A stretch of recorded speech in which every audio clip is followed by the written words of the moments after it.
E o Tribunal Superior Eleitoral, a Agência Brasileira de Inteligência e o Ministério da Defesa traçam planos para barrar as chamadas fake news, né, durante as eleições do próximo ano, as eleições de 2018. Mas quem traz mais informações é a repórter Carolina Ercolim. Vai lá, Carol.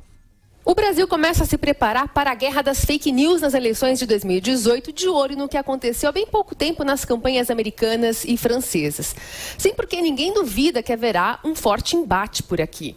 O que se tenta prever e inibir, na verdade, é a intensidade da circulação das notícias falsas e o uso de robôs na internet para esse fim. De pragmático, o TSE orquestra uma força-tarefa junto com a Agência Brasileira de Inteligência e a Polícia Federal. O ministro Raul Jungmann também já chamou o Google e o Facebook para conversar. Mas é bom lembrar que, embora em menor escala, em 2014, a corrida eleitoral já havia sido influenciada pelas notícias falsas. Boatos sobre o fim do Bolsa Família atingiram então o presidente Dilma Rousseff, levando centenas de beneficiários a agências da Caixa Econômica Federal. Na época, a PF concluiu que o boato foi espontâneo. Mas colocar o selo de fake news em uma matéria não é assim tão simples, porque a linha que divide o combate às notícias falsas e um possível cerceamento da liberdade de expressão também é bem discreta.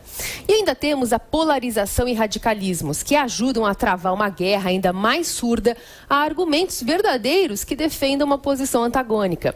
Se a notícia não diz o que eu penso, logo é uma mentira. Pessoal, como é que vocês acham que a gente vai sair dessa batalha, hein? Ô, Madu, eu vou começar esse tema com você, só lembrando, né, que a Carol tem um programa muito legal, um programa semanal que vai no nosso site aqui, às quartas-feiras, que chama Na Real, que trata exatamente sobre a questão envolvendo o fake news. Eu faço um convite a todos a assistirem o programa da Carol. Vai lá. Fake news, quando eu nasci, chamava-se boato, né? Até a Carol falou muito bem aí. É boato. O problema é que hoje é difusão de boatos, difusão de notícias falsas, ou até inconveniências, notícias inconvenientes, é muito mais poderosa, né? E isso, eu acho que, eu como um liberal que sou, radical do liberalismo, eu acho que a forma que você tem é você, o receptor da notícia, cada vez mais criar os seus filtros, né? Você criar o seu plantel de fontes que você considera confiáveis. É que a informação, né, o serviço de informação, cada vez mais, ele depende da credibilidade, né? Então, um órgão, uma empresa que oferece esse tipo de serviço, ele tem um compromisso com a exatidão, com a verdade e tal, que isso é inquebrantável. Então, naturalmente, eu, por exemplo, eu vou buscar a informação em quem eu confio. Eu acho que, quando eu vejo, assim, tem a nhaca já do boato, da mentira, da invenção, né? Dos falsos dossiês, né? Tinha uma época no Brasil que dossiê era mato, na época de eleição. Então, vendedores de dossiê parecem mais que vendedor de enciclopédia, né? Não tem mais vendedor de enciclopédia, mas vendedor de dossiê continua tendo.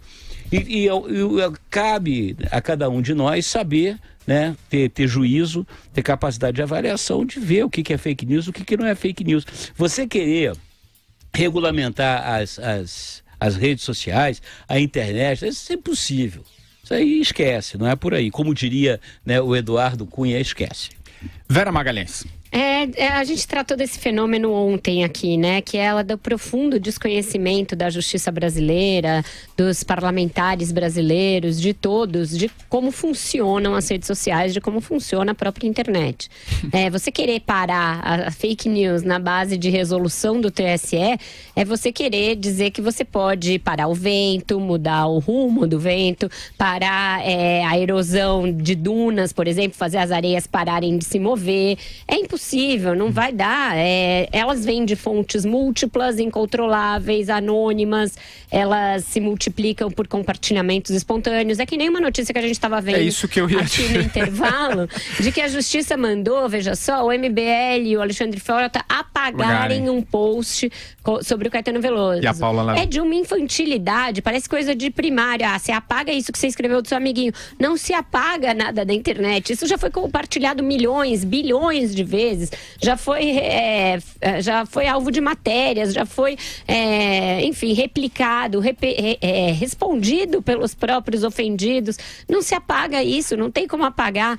Então, enquanto a gente continuar fazendo essa ridicularia, passando vergonha com essas decisões, aí é que vai dar mais alimento para fake news e para todo tipo de boato e de... enfim, olha. Vai lá, Andreasa, você. Aliás, se quiser comentar essa notícia que a gente falou no intervalo, nessa decisão aí da Justiça, mandando o MBL e o Frota apagarem as mensagens do Caetano, enfim, fique à vontade. Não, isso é decisão que se passa no playground, né, Patrick Santos? Eu tô preocupado com coisas de adulto, certo? Decisão de quem desconhece profundamente, como disse a Vera, a natureza da internet, das redes sociais. Vejam, a comunidade de informações estatal, o sistema de informação do governo não consegue dar conta do movimento concreto, material. Não consegue se antecipar ao movimento de drogas, entrada e saída de armamentos no Brasil, nos estados. Não consegue enfrentar a questão objetiva, concreta, material, essa do nosso dia a dia aqui, né? Conseguirá se antecipar e filtrar o imaterial, a informação, a circulação de informações? É ridículo isso. E aí, vejam de onde vem, do Tribunal Superior Eleitoral, em que a população brasileira não acredita.